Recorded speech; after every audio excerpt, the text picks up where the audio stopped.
West Indies versus south Africa మధ్య జరుగుతున్న మొదటి టెస్ట్ ఆసక్తికరంగా సాగుతుంది. మ్యాచ్ మధ్యలో వర్షం వస్తూ పోతూ ఉంటే మారుతున్న పిచ్ ప్లేయర్స్కు సవాల్ విసురుతుంది. మ్యాచ్కు మూడో రోజైన శుక్రవారం సౌత్ ఆఫ్రికా ఫస్ట్ ఇన్నింగ్స్ తర్వాత బ్యాటింగ్ ఆరంభించిన వెస్టిండీస్ ఓపెనర్స్ ప్రమాదకర ప్రొటీస్ బౌలర్స్ రబడా మరియు ఎంగిడీలను జాగ్రత్తగా ఎదుర్కొన్నారు. ముఖ్యంగా మికిల్ లూయిస్ అద్భుతమైన కవర్ డ్రైవ్స్ తో అలరించాడు. వికెట్ కోల్పోకుండా 53 పరుగులు చేసిన వెస్టిండీస్ లంచ్కి వెళ్లే ముందు కేశవ్ మహారాజ్ వేసిన చివరి బంతిని ఆడిన లూయిస్ బౌల్ అవడం వెస్టిండీస్ ను తీవ్ర నిరాశకు గురిచేసింది.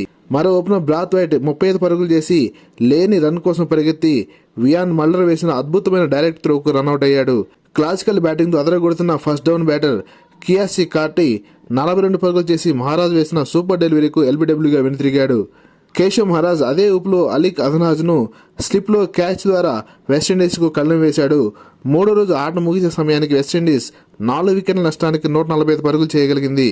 అంతకుముందు మూడో రోజు ఆరంభంలో 8 వికెట్ల నష్టానికి 344 పరుగులతో ఇన్నింగ్స్ ఆరంభించిన సౌత్ ఆఫ్రికా జట్టు స్కోరుకు 13 పరుగులే జత చేసి 357 పరుగులకు ఆలౌట్ అయింది.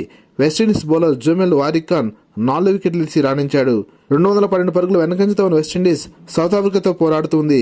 ఇప్పటికే 3 వికెట్లు ఇచ్చిన కేశవ్ మహారాజ్ 4వ రోజు ఎంత ప్రభావం చూపుతాడో అన్న దాని మీదే వెస్టిండీస్ విజయ అవకాశాలు ఆధారపడి ఉన్నాయి. ఈ వీడియోను లైక్ చేసి ఈ ఛానల్ సబ్స్క్రైబ్ చేస్తారని ఆశిస్తున్నాం. Thank you for watching.